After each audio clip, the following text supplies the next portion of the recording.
Breast cancer या स्तन cancer महिलाओं का एक प्रमुख कैंसर है। आजकल हिंदुस्तान में ये महिलाओं में होने वाला सबसे ज़्यादा कैंसर है।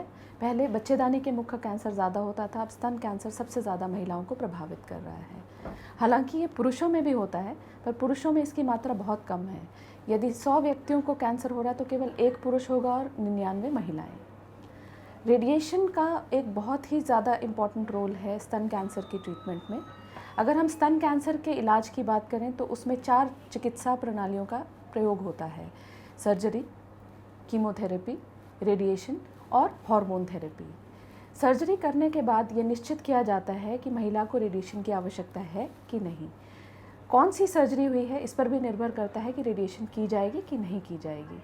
यदि स्तन पूरा नहीं निकाला गया है और केवल गठान के आसपास का मांस निकाला गया है, जिसको हम कहते हैं ब्रेस्ट कंजर्वेशन सर्जरी, उसमें रेडिएशन आवश्यक होती है, 100% आवश्यक होती है, क्योंकि बचे हुए स्तन में कुछ कण छुपे हुए हो सकते हैं जिससे कैंसर दोबारा लौट के आ सकता है।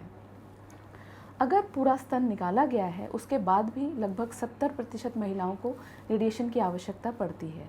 वो कौन महिलाएं हैं? वो जिनमें गठान का साइज़ 5 सेंटीमीटर से ज़्यादा हो, या बगल की गांठों में भी कैंसर का प्रभाव पाया गया हो, या कुछ कणों के बारे में ऐसे बायोलॉजिकल फैक्टर्स हों जिसकी वजह से ये पता लगता है कि ये कैंसर थोड़ा सा अग्रेसिव है, तीव्रता वाला है और वापस लौट के आ सकता है।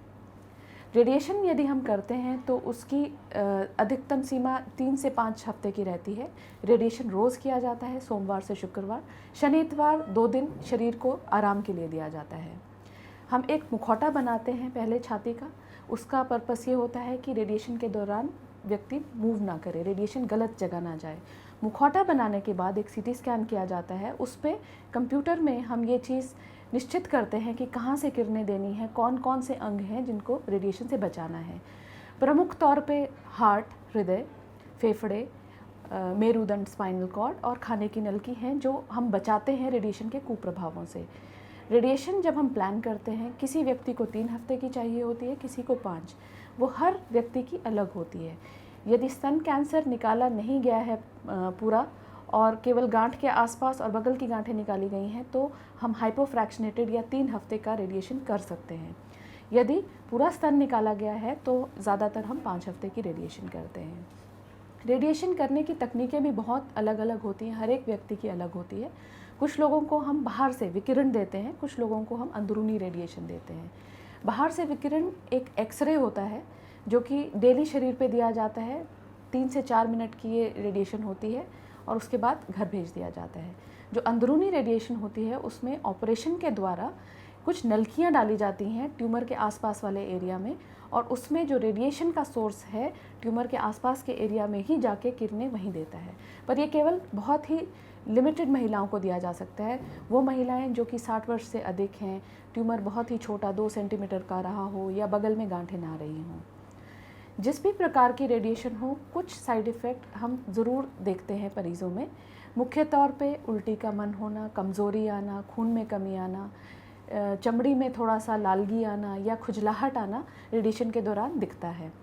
इन सभी साइड इफ़ेक्ट्स को मैनेज करने के लिए हम दवाइयाँ दे के रखते हैं और कुछ परहेज़ भी बताते हैं, जैसे कि चमड़ी पे क्रीम, तेल, साबुन कुछ भी रेडिएशन के दौरान ना लगाया जाए।